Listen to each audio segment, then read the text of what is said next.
دیارە ئێمە وەکو فەرمانبەرانی گرێبەست ئەمڕۆ سێم ڕۆژە لەسەر یەکگرتبوونەوە ئەنجام ئەدەین و داوای بەهەمیشەیکردنمانەکەین کارێکە و تەمەنی یاسایی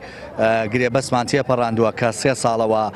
لە 17 ساڵەوە هەمانە لە 16 ساڵ 15 ساڵ وە کۆی فەرمانبەران خزمەتی یاسایان تەواو کردە بۆ بەهەمیشەیکردن و بە هەمیشەیکردنی فەرمانبەرانی گرێبەست لەسەر تاسە هێرمی کوردستانە 2 ملیار و 805 میلیۆن دینار بۆ حکوومەتی هێرمی کوردستان ئەگەڕێتەوە بەڵام بەداخەوە تاواکو یاسا بڕیارەکەی ئێمە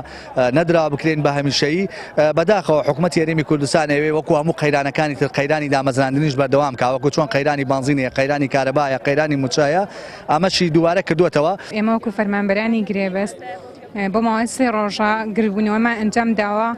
بە هیوای ئەوەی دەنگمان بگرێتە ئەنجومەنی وەزیران و گەل لە داواکارەکانمان بگرێ بزان چیمانەوێ بە هەمیشەکردنی فەرمانبەران و فەرمانبەرانی گرێبەست و حەق و مافی خۆمانمان بدرێتێ. مافی ئەو ماندوو بوون و هیلاکێمان بدرێتێ کە چەند ساڵە ماندوو ئەبین بە موچەیەکی زۆر کەم. بەڵێ ئێمە وەکو فەرمانبەرانی گرێبەست ئەمە بۆ ماوەی 3 ڕۆژە لەسەر شەقامین داوای مافی سەرەتایی مافی خۆمان دەکەین کە بە هەمیشەی بوونمانەوە کۆ بینین ئێمە ئێستا کارەکانمان گەیتوە ئەنجومەنی وەزیران و وەزارەتی دارایی کتابی کردبووە ئەنجومەنی وەزیران کە هیچ بارگرانیەک لەسەر حکومەت دروست ناکە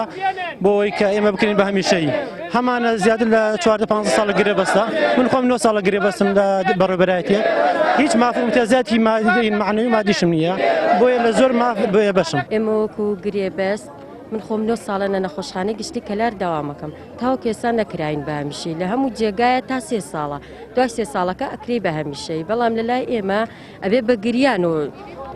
گلێ و داواکاری خۆمان پێشکەشکەین ئەنا هیچ شتێکمان بۆ ئەنجام نادرێ بۆیە ئێمەش داواکەین لە ئەنجومەنی وەزیران تانێتە سەرخەت ئێمە واز